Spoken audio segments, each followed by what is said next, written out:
Friends, மல்லி சீரியல்ல இதுக்கப்புறம் என்ன நடக்க போகுது அப்படின்றத இந்த வீடியோல பார்க்கலாம். இந்த மயில் வந்து தினேஷ் கிட்ட வசமா மாட்டிக்கிட்டாங்க. அவங்க என்ன பண்றாங்க அப்படின்னு பாத்தீங்கன்னா, தினேஷ் கூட கார்ல ஏறி போயிடுறாங்க. எப்படியோ ஒரு வழியா விஜய் மாமா கிட்ட இருந்து தப்பிச்சோண்டா சாமி அப்படின்னு சொல்லிட்டு இந்த தினேஷ் கூட கார்ல போயிட்டு இருக்காங்க. அங்க போனதும் ஒரு செல்போன் கடையில நின்று அதுக்குள்ள வந்து இந்த மயில் போயிட்டு ஏதோ ஒன்று பண்றாங்க. அதாவது சிம்ம மாத்துறாங்களா, என்ன நம்மளை கண்டுபிடிச்சிடக்கூடாது அப்படின்னு சொல்லிட்டு சிம்ம மாத்துறாங்களா, இல்ல போன ஏதாவது மாத்துறாங்களான்னு தெரியல. வெளியே நின்றுகிட்டு இந்த தினேஷும் அவனோட ஃப்ரெண்டும் வந்து பிளான் பண்றாங்க. முதல்ல இவளை ஏதாவது ஒரு ரூமுக்கு கூட்டிட்டு போயிட்டு அவகிட்ட இருக்கிற நகையை வாங்கி அதை முதல்ல காசாக்கிடணும், அதுதான் நம்ம வேலையே அப்படின்னு சொல்லிட்டு இருக்காரு. ஸோ உடனே என்ன பண்ணுறாங்கன்னா, ஒரு ரூம் அரேஞ்ச் பண்ணியிருக்காங்க. ரூம் வந்து வாடகைக்கு எடுத்திருக்காங்க. அதாவது ஒரு அப்பார்ட்மெண்ட் மாதிரி வச்சுக்கோங்களேன். அந்த மாதிரி ஒரு ரூமில் வந்து பார்த்தீங்கன்னா எடுத்திருக்காங்க. அங்கே வந்து மயிலை கூட்டிகிட்டு போகிறாங்க. கூட்டிகிட்டு போனதுமே அவரோட ஃப்ரெண்ட்ஸும் வந்து வராங்க. மயிலுக்கு வந்து டவுட் வந்துடுது. ரூம்குள்ளே வந்ததும் வராததுமா என்ன பண்ணுறாங்கன்னு பார்த்தீங்கன்னா, மயிலை முதல்ல அந்த நகையை எடுத்துக்கூட அப்படின்னு சொல்லி கேட்குறாரு. தினேஷ் கேட்குற தோரணையே வந்து மயிலுக்கு பிடிக்கல. அது வந்து டவுட்டாகவே பார்க்குறாங்க, என்ன இவன் இப்படி கேட்குறானே அப்படின்னு சொல்லிட்டு. அப்போவே அவங்களுக்கு ஒரு மாதிரி மனசு உறுத்த ஆரம்பிச்சிடுச்சு. ஸோ இதுக்கப்புறம் என்ன நடக்கும், எதுக்குடா என்ன ஏது, காஞ்சிபுரத்தில் தானே நீ ரூம் எடுத்திருக்க, வீடு வாடகைக்கு பார்த்துருக்க அப்படின்னு சொன்ன, இங்கே எதுக்காக கூட்டிகிட்டு வந்தா அப்படின்னு சொல்லிட்டு டவுட் வரப்போகுது. ஸோ அதுக்கப்புறம் தினேஷ் வந்து தன்னோட முகத்திரையை கிழிச்சிட்டு உண்மையான முகத்தை வந்து காட்ட போறாரு நம்ம மயில் கிட்ட. அப்பதான் தெரிய போகுது மயிலுக்கு, அச்சோ நம்ம தப்பு பண்ணிட்டோம், ஏமாந்துட்டோம் அப்படின்னு சொல்லிட்டு. ஸோ அதுக்கப்புறம் மயிலுக்கு பயங்கரமா கோவம் வரப்போகுது.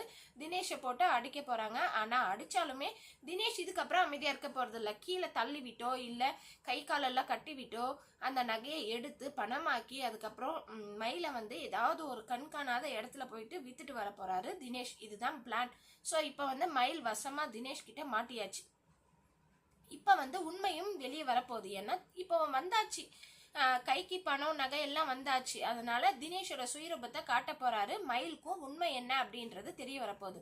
இதுக்கப்புறம் மயில் என்ன பண்ண போறாங்க, இவன் ஒழுங்கானவன் அப்படின்னு சொல்லி தான் வந்தாங்க, இவன் ஒரு ஃப்ராடு அப்படின்னு தெரிஞ்சதுக்கு அப்புறம் மயில் வந்து அடுத்த கட்டமா இவங்கிட்ட இருந்து எப்படியாவது எஸ்கேப் ஆயிடணும் அப்படின்னு சொல்லி தான் நினைக்க போறாங்க. ஸோ இவங்கிட்ட இருந்து எப்படியாவது எஸ்கேப் ஆகணும் அப்படின்னு சொல்லிட்டு ட்ரை பண்ண போறாங்க.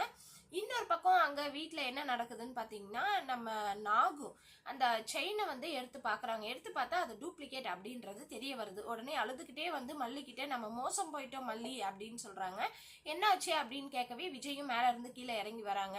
நான் பேங்க்ல இருந்து திருப்பி கொண்டு வந்த நகையே இது இல்லை, இது டூப்ளிகேட் நகை, யார் இந்த மாதிரி பண்ணிட்டு ஒரிஜினல் நகையை எடுத்திருக்காங்க அப்படின்னு சொல்லிட்டு நாக சொல்றாங்க. ஸோ இப்போ வந்து வீட்டில் ஒரு பெரிய கலவரமே நடந்திருக்கு. ஃபர்ஸ்ட் 1 லட்சம் காணும், அதுக்கப்புறம் நகை காணும்.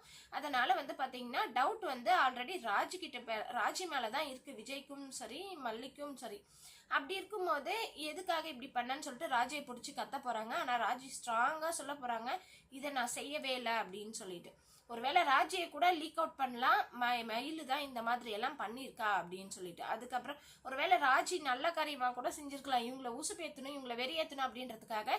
இவ ஹாஸ்டலுக்கு போயிருக்கான்னு நினைக்கிறீங்களா, அவ ஹாஸ்டலுக்கு எல்லாம் போல, அவ லவ் பண்ற பையனோட ஓடி போயிட்டா அப்படின்னு சொல்லிட்டு ராஜி சொன்னதுக்கு அப்புறம் ஒருவேளை இவங்களுக்கு டவுட் வந்து அடுத்தது நம்ம மயிலை தேடி போக போறாங்க. ஸோ வெயிட் பண்ணி பார்க்கலாம் என்ன நடக்க போகுதுன்னு சொல்லிட்டு. நான் மயிலுக்கு வந்து எந்த ஒரு பிரச்சனையும் இல்லாமல் வந்துடணும், தினேஷ் கிட்ட இருந்து தப்பிச்சு வந்துடணும் அப்படின்னு நினைக்கிறவங்க லைக் போட்டுக்கோங்க. இந்த வீடியோ உங்களுக்கு பிடிச்சிருந்தா லைக் பண்ணுங்க, ஷேர் பண்ணுங்க, சப்ஸ்கிரைப் பண்ணிக்கோங்க. ஓகே ஃப்ரெண்ட்ஸ், பாய்.